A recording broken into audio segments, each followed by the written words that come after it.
So I find if I don't take photos or I don't get into the darkroom, I start to get a little bit antsy after a couple of days. And so although it's spring and you think it's going to be beautiful, it snowed again today, it's kind of sleety out, it's pretty miserable out, and it's just not a great let's go outside and have fun kind of day. I'm kind of done with winter. All there is now is like slush and cold and kind of miserable ice and stuff like that. So I'm looking around my house thinking, what can I take a photo of? What can I take a photo of? And I see this plant and I think, you know what? This plant has a nice pattern. I can do a nice photo of this plant. So I get the Hasselblad out. I'm going to shoot it on the Hasselblad on a tripod. Now I've got to get a close image of it. So I'm going to use these extension tubes. So the first extension tube that I'm going to add will get me a bit closer, but I know that I'm going to need two extension tubes to get as close as I want for this photo. So with extension tubes on a Hasselblad, you have to put them on the camera first and then add the lens. Now the lens that I should be using is the 120 macro. That's what I should be using. But I've had some problems with the shutter and so it's gone in for service. So now I'm shooting with the 180. This is one of my favorite lenses, but it's the 180 on the Hasselblad with two extension tubes. So I kind of figure out my composition and I get the camera all framed up and now I've got to just come up with the exposure. And that was a little trickier and to be honest, I kind of blew it. No, I didn't kind of blow it, I blew it.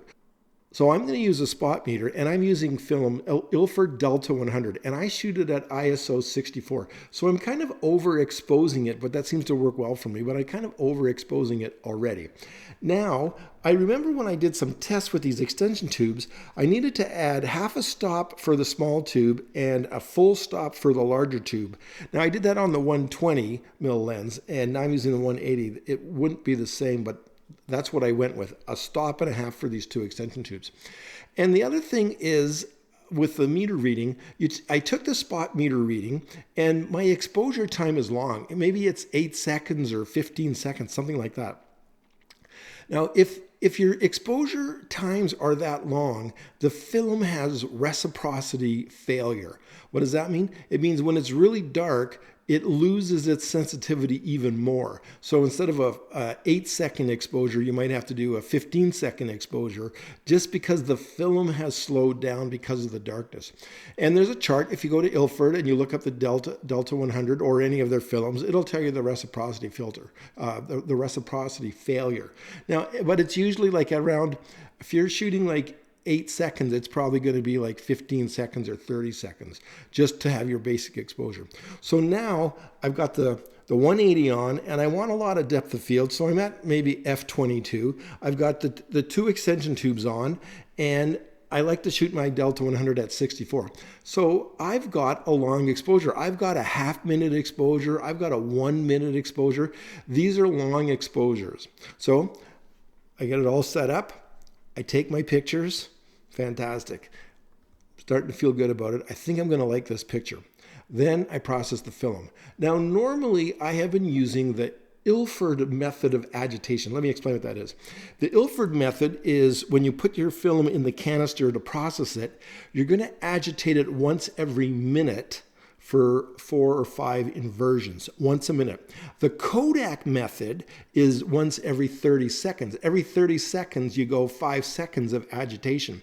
So I've been using the Ilford method once every minute, but I was getting weird banding. It was processing too much on the edge of the film, and there was if you had a clear shot of, say, the sky, it would be unevenly processed throughout the sky. Closer to the edges of the film, we're getting more exposure. So they were therefore lighter in the photo.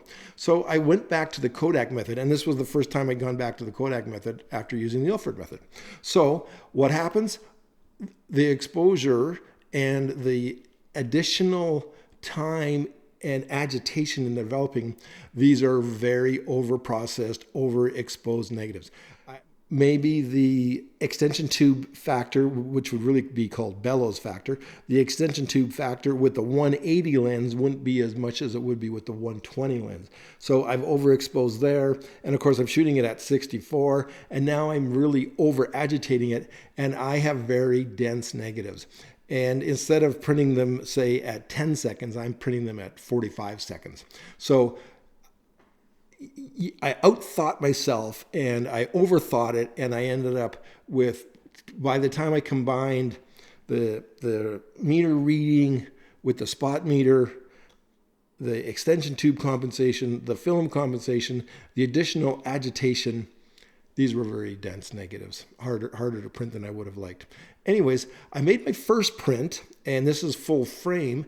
And the one thing, when you're shooting macro, sometimes it's inconvenient to really get a good look through the camera because the camera's sort of hanging there, and you can't really get your eye to the viewfinder properly. And anyways, I just found that the image was a little bit messy and too loose, so I did blow it up a bit, and then I was able to make a print of that same negative that I thought was acceptable. Do I love it? No. Am I going to print it again? No.